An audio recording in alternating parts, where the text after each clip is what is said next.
이정용 버썰입니다. 오늘 이야기도 사연자님이 직접 겪으신 일인데 이야기를 듣고 정말 충격적이었습니다.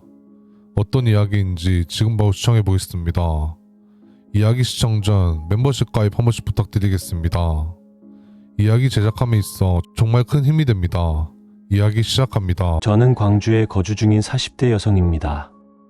제보하는 사연이 채택될지는 모르겠으나 저에게나 저희 가족에게나 있어서 충격적이었던 일에 대해 제보드립니다.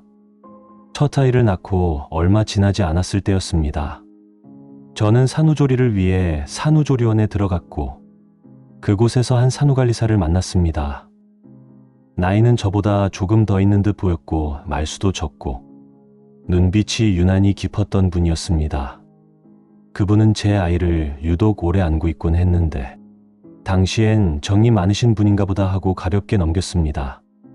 산후조리원에서 안정적인 하루하루를 보냈고 저와 아이가 산후조리원에서 보내는 마지막 날이 찾아왔는데요.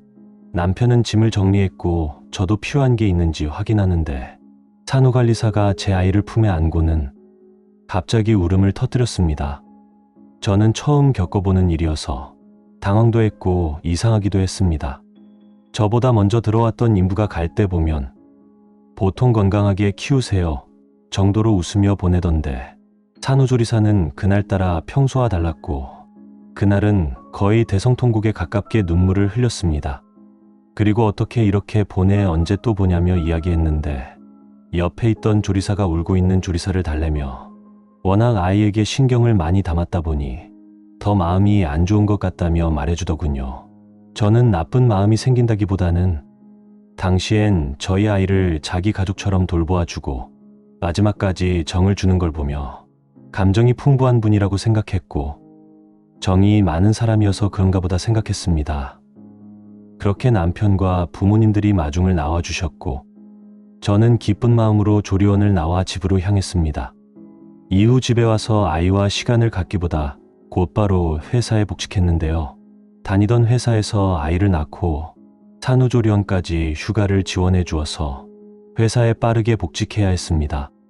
그러면서 아이를 돌봐줄 사람을 알아보기 시작했지만 구해보신 분들은 이해하시겠지만 돈이 있어도 정말 마음에 드는 사람을 구하는 건 쉽지 않았고 힘들었습니다. 나중에는 친정어머니가 이 사실을 알게 되었는데요. 시어머니는 당시 몸이 안 좋으셔서 병원에 입원해 계신 상태였고 친정어머니는 이 사실을 알고는 아이는 가족이 키워야 한다며 하셨고 어머니가 힘들 것 같아서 안 된다며 극구 반대했지만 제가 외동딸이어서 그런지 어머니는 본인이 직접 키우겠다며 말하시더군요. 당시 어머니도 정년퇴직을 하셔서 저희 부부는 고민을 하다 어머니에게 월급을 주는 대가로 어머니에게 맡기자며 이야기했습니다. 그래서 아이는 친정엄마가 돌봐주셨습니다. 어머니가 키워주셔서 그런지 골치 아픈 일도 없었고 저희 친정어머니 또한 평소보다 즐거워 보였습니다. 하루는 제가 연차를 쓰고 아이 물품을 사러 아울렛에 다녀왔습니다. 점심 식사를 하며 어머니와 이야기를 나누는데 친정엄마가 무언가를 이야기하려면서 하지 않는 듯 보이더군요. 그래서 저는 무슨 할 말이 있냐며 물어보니 친정엄마는 기다렸다는 듯이 이야기하셨는데요. 새로 이사 온 이웃 이야기를 꺼냈습니다. 얼마 전 처음 보는 여자가 초인종을 눌렀다고 합니다. 그래서 누군가하고 문을 열어주지 않고 누구냐 물어보니 새로 이사 온 이웃이라며 인사를 하러 왔다 했고 이야기를 나누다 보니 너무 싹싹하고 말도 잘해서 금방 친해졌다고 했습니다. 친정엄마는 사람이 참 따뜻하더라. 내 얘기도 잘 들어주고 아이도 예쁘다며 얼마나 돌봐주려고 하는지 모른다며 칭찬을 아끼지 않았고 엄마는 그 여자를 딸처럼 대한다고까지 했습니다. 저는 잠깐 찜찜해서 엄마에게 슬쩍 이야기를 하려 했지만 이야기를 하면서도 엄마가 안 좋게 생각하며 들을 수 있겠다 생각이 들어서 이야기를 하려다 이야기를 멈췄고 아이를 함께 봐준다니 엄마도 편해지고 좋겠다 생각하며 넘겼습니다. 그 이후로부터 친정엄마가 전화를 해도 잘 받질 않았습니다. 아이를 돌보느라 힘들어서 전화를 못 받는 거다 생각하고 있었는데 얼마 뒤 시어머니가 친정엄마를 도와주려고 저희 집에 방문하셨는데요. 저와 남편에게 전화를 하여 집에 아무도 없다는 말을 하셨습니다. 저는 무슨 일인가 싶어 친정엄마에게 연락을 했는데 친정엄마는 평소 잘 외출하지 않던 분인데 그 이웃을 만나러 요즘 매일 나간다고 했습니다. 한 번은 전화 통화를 했는데 아이 울음소리가 전화 너머에서 들렸고 옆에서 어떤 여자가 아이는 제가 본다며 괜찮다는 목소리가 들려오더군요. 제가 처음 느낀 불안은 그때였습니다. 그 여자의 말투가 어딘가 익숙했습니다. 정확히 누구인지는 떠오르지 않았지만 한 번 들으면 잊기 힘든 낮게 깔린 특유의 말투였거든요. 그리고 어느 날 아침이었습니다. 점심 식사 시간이 되어 직원들과 밥을 먹으러 가던 중이었는데 친정엄마에게 전화가 왔습니다. 전화를 받으니 애가 없어졌다며 울고 계셨고 처음엔 무슨 말을 하는 건가 싶었습니다. 아이가 기어나갈 수도 없고 문도 잠겨 있는데 사라졌다는 건 말이 안 됐죠. 그래서 저는 엄마에게 천천히 말해보라며 엄마를 달랬습니다. 그러자 친정엄마는 진정을 하는 듯 보이더니 떨리는 목소리로 말했습니다. 저번에 말했던 그 여자가 아침 일찍 곰국을 들고 와서 애를 잠깐 보겠다고 해서 나는 맡기고 식탁에 앉아서 아이를 돌보는 여자와 아이를 보며 곰국 한 그릇을 먹었는데 이후에 머리가 아프더니 나도 모르게 잠이 들었다며 이야기했습니다. 핵심은 단 하나였습니다. 엄마가 믿고 의지하게 된 그 여자. 그 여자가 아이를 데려간 겁니다.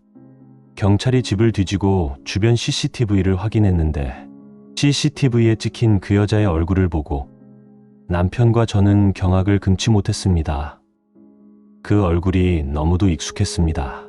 잔잔하게 웃는 인매, 눈 주위의 미세한 주름, 그리고 아이를 품었을 때 짓던 그 표정. 바로 그 산후관리사였습니다. 엄마에게 접근해 친해진 이유도, 아이를 돌보겠다고 나서던 이유도, 그리고 아이가 사라진 이유도 모든 게 연결되었습니다. 그 여자에게는 그때 퇴원할 때의 말이 떠올랐습니다. 언제 또 보냐고 어떻게 그냥 보내라는 말이요. 그때부터였을지도 모릅니다. 저희 가족은 집을 찾아갔지만 생판 모르는 사람이 나왔고 저는 엄마에게 집에 간 적이 없냐며 물어보니 수리를 맡겨서 당분간 집에 못 들어간다고 해서 가까운 카페에서 만났다고 말하더군요. 저희는 곧바로 산후조리원으로 달려갔는데요. 산후조리원에서도 그 직원은 그만둔 지 한 달이 넘었다며 이야기했습니다. 하지만 당시에 CCTV를 통해서 그 여자의 발자취를 따라가다 보니 어느 산으로 이동한 것을 알게 되었고 산속에 위치한 펜션 같은 산장 같은 게 있었습니다. 그곳에 가니 그 여자는 아이와 함께 있었다고 하는데요. 이후 경찰은 그 여자를 체포하였습니다. 그리고 이후 그 여자의 범행 방법을 보니 저희 친정엄마에게 다량의 수면제가 든 곰탕을 먹였고 이후 친정엄마는 그대로 잠이 들었다고 합니다. 그리고 아이를 데리고 산속에 위치한 펜션으로 이동했다는데요. 여자의 가족이 경찰서로 와서는 여자는 단연간 아이를 갖지 못해 상상임신을 몇 번 경험하였다고 합니다. 그래서 병원에 다니며 치료도 받았는데 어느 날 갑자기 상태가 괜찮아져서 치료를 받지 않았는데 이렇게 된 거라며 한 번만 선처해달라며 부탁하더군요. 저희 가족은 당시 일이 너무 무서워 해당 집에서도 이사를 나왔고 힘든 시간을 보냈습니다. 당연히 여자의 상황을 들어보니 안타까운 마음이 있었으나 당시 저희 가족이 겪었던 충격과 다시는 아이를 못 볼 수 있다는 생각이 더 커서 선처를 해주지 않았습니다. 이후 여자는 정신병 관련된 치료 감호소로 이동했고 저희 가족은 아직도 그 여자의 웃는 모습을 잊지 못합니다. 오늘 이야기 어떠셨나요? 재밌으셨다면 구독, 좋아요 한 번씩만 부탁드리겠습니다. 감사합니다.